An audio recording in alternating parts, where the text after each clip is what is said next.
ভাইয়া, উত্তরবঙ্গের একটি গ্রামে আগে তো কুরবানি দেওয়া নিষিদ্ধ ছিল, কিন্তু এখন মুসলিমরা জোর করে কুরবানি দিচ্ছে। আমাদের কি উচিত না তাদের সন্তুষ্টির জন্য কুরবানি না দেওয়া?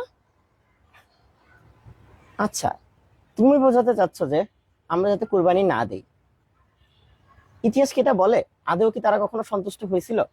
রাসূলুল্লাহ সাল্লাল্লাহু আলাইহি সাল্লাম যখন মদিনা হিজরত করলেন, তখন এই কিবলা নিয়ে সমস্যা তৈরি হয়েছিল। তখন কিবলাকে বাইতুল মুকাদ্দাস থেকে মক্কার দিকে ফিরিয়ে দেওয়া হলো। তখন ইহুদি এবং নাসারারা অখুশি হয়েছিল। তারা আশা করছিল তারা যেদিকে কিবলা হিসেবে মেনে নিছে, অর্থাৎ বাইতুল মুকাদ্দাসকে যাতে রাসূলুল্লাহ সাল্লাল্লাহু আলাইহি সাল্লাম কিবলা হিসেবে মেনে নেয়। এবং তাদের আরো একটা আশা ছিল। কি আশা ছিল? তাদের একটা আশা ছিল যে ইহুদি নাসারারা যেসব ধর্মের যেসব রিচুয়াল গুলো পালন করে, সেই সব রিচুয়াল গুলো যাতে রাসূলুল্লাহ সাল্লাল্লাহু আলাইহি সাল্লাম এবং তার অনুসারীরা পালন করে। কিছু কিছু, সবকিছু না, কিন্তু কিছু কিছু। তখন রাসূলুল্লাহ সাল্লাল্লাহু আলাইহি সাল্লামের উপর আয়াত নাজিল হলো। আল্লাহ তাআলা বললেন যে তোমরা ততক্ষণ তাদের সন্তুষ্ট করতে পারবে না যতক্ষণ না তোমরা তাদের দ্বীনের উপর আসো। অর্থাৎ দ্বীনের কোনো বিষয়ে কাফেরদের সাথে আপোষ করা ইসলামে সম্পূর্ণ হারাম। কারণ আল্লাহ তাআলা বলে দিয়েছেন স্পষ্টভাবে যে তারা ততক্ষণ পর্যন্ত সন্তুষ্ট হবে না বা খুশি হবে না যতক্ষণ পর্যন্ত আমরা তাদের দ্বীনকে নিজেদের মধ্যে গ্রহণ করে নিচ্ছি। কুরবানি না দিলে তো ইসলাম থেকে কেউ বের হয়ে যাবে না। আবার কুরবানি দেওয়া নামাজ রোজার মতন এমন ফরজ কিছু না।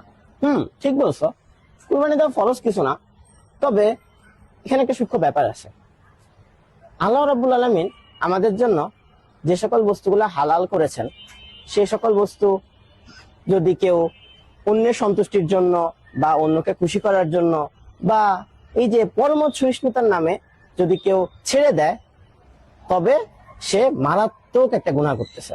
কারণ আল্লাহ রাব্বুল আলামিন সূরা আল মাইদার 87 নম্বর আয়াতে বলে দিছে, আল্লাহ তোমাদের জন্য যে সকল পবিত্র বস্তু হালাল করেছে, তোমরা সেগুলোকে হারাম করো না। কেউ যদি মনে করে গরু জবাই করলে অন্য ধর্মের মানুষ কষ্ট পাবে, তাই এটা করা ঠিক না, তাহলে সে আল্লাহর হালাল করা বিধানকেই প্রশ্নবিদ্ধ করলো, যেটা খুবই ক্ষতিকর তার ঈমানের জন্য। আর তুমি কি জানো, আমাদের পূর্বপুরুষও কিন্তু কুরবানির একটা বড় ইতিহাস আছে। তার মানে আমাদের পূর্বপুরুষরাও এটা নিয়ে সচেতন ছিল। অবশ্যই।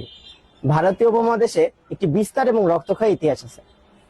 তৎকালীন মুঘল সম্রাট আকবর তার রাজনৈতিক স্বার্থ হাসিলের জন্য এবং হিন্দুদের সন্তুষ্ট করার জন্য একটি জবা খিচুড়ি আইন প্রণয়ন করে। তার নাম ছিল হচ্ছে আকবর ইলাহি। তো সেখানে কুরবানিকে তারা নিষিদ্ধ ঘোষণা করে। তুমি কি জানো এর বিপক্ষে কে দাঁড়িয়েছিল? ভাইয়া? তিনি ছিলেন এই উপমহাদেশের হানাফি ফিকহের অন্যতম ইতিহাসবিদ শেখ মুজাদ্দিদ আল ফিসানি রাহিমাহুল্লাহ। তিনি তার গ্রন্থ মাকতুবাতে লিখেছিলেন যে হিন্দুস্তানে গরু কোরবানি করা অন্যতম বড় নিদর্শন, অর্থাৎ শিয়ার। তার মানে গরু জবাই দেওয়া শুধু খাবার বিষয় না, এটা আত্মপরিচয়ের বিষয়। হ্যাঁ, তুমি ঠিক বলছো। ভারত উপমহাদেশে কুরবানি আমাদের জন্য একটি আলাদা আইডেন্টিটি।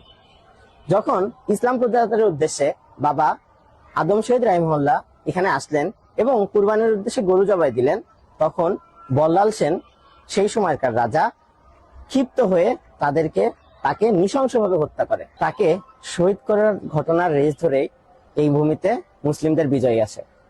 এছাড়াও সিলেটের একটা গ্রাম ছিল ফানিংচং গ্রাম। তো সেখানে বোরহানুদ্দিন তার ছেলের আকিকার উদ্দেশ্যে একটা গরু জবাই করেছিল। তো সেই গরু জবাই করার পরে চিল এসে সেই মাংসের টুকরা গৌরগোবিন্দ, সেই সময়কার রাজা গৌরগোবিন্দের প্রাসাদে ফেলে দিছিল। সেই গৌরগোবিন্দ ওই মাংসের টুকরা দেখে এতটাই ক্ষিপ্ত হয় যে সে এসে বুরহানুদ্দিনের হাত কেটে ফেলেন, এমনকি তার শিশুকে হত্যা করে। এই রেস ধরেই সিলেটে হযরত শাহজালাল রাহিমাহুল্লাহ আসেন এবং সিলেটকে বিজয় করে। এর পরবর্তীতে তুমি কি শরিয়াতুল্লাহ, তারপর হচ্ছে তিতুমির রাহিমাহুল্লাহর নাম শুনেছ? তাদের ঘটনাগুলাও গরু জবাইকে কেন্দ্র করেও আগিয়েছিল। এছাড়াও তুমি দেখবে যে এখনো এই ঘটনা অর্থাৎ এই যে ইতিহাস এখনো চলতেছে। কিভাবে চলতেছে? আমরা বিভিন্ন ডাইনিং এ, বিভিন্ন ভার্সিটিতে, মানে ভার্সিটির ডাইনিং এ, বিভিন্ন রেস্টুরেন্টে দেখি যে গরুর মাংস এলাও না, গরুর মাংসকে নিষেধ করা হয়।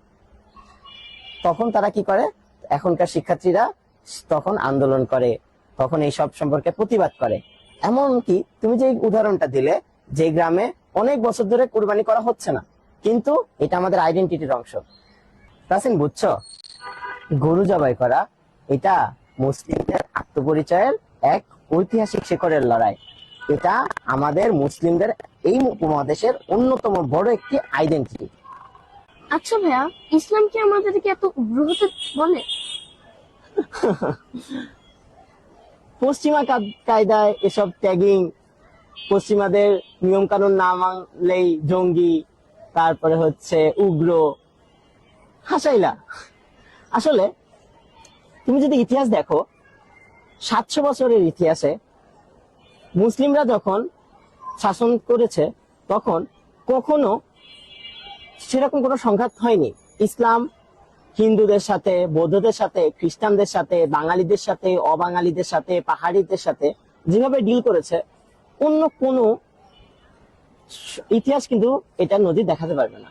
তুমি উদাহরণস্বরূপ দেখো, 200 বছরের সেকুলার ইংরেজদের, তারা তারা যখন ছিল, তাদের সময় পাহাড়ি বাঙালি দাঙ্গা, বাঙালি অবাঙালি সংঘাত, হিন্দু মুসলিম সংঘাত, হিন্দু খ্রিস্টান সংঘাত, বড় লোক ধনী গরিব সংঘাত। এইগুলো কি প্রমাণ করে না যে ইসলাম আসলে কিসের কথা বলে? ইসলাম ট্যাগিং এর কথা বলে না, পশ্চিমা ট্যাগিংই সংঘাত তৈরি করে। ইসলাম একটা পরিপূর্ণ দিনের কথা বলে, যে আইডেন্টিটি সবার সাথে ডিল করতে শেখায়। এই কুরবানিও এই ডিলিং এর একটা অংশ, এটা কখনো সংঘাতের অংশ না। সবগুলো ঠিক মতন বুঝছো তো? জি ভাইয়া, জাযাকাল্লাহু খায়রা। এটা আমাকে বোঝানোর জন্য। বারাকাল্লাহু ফি।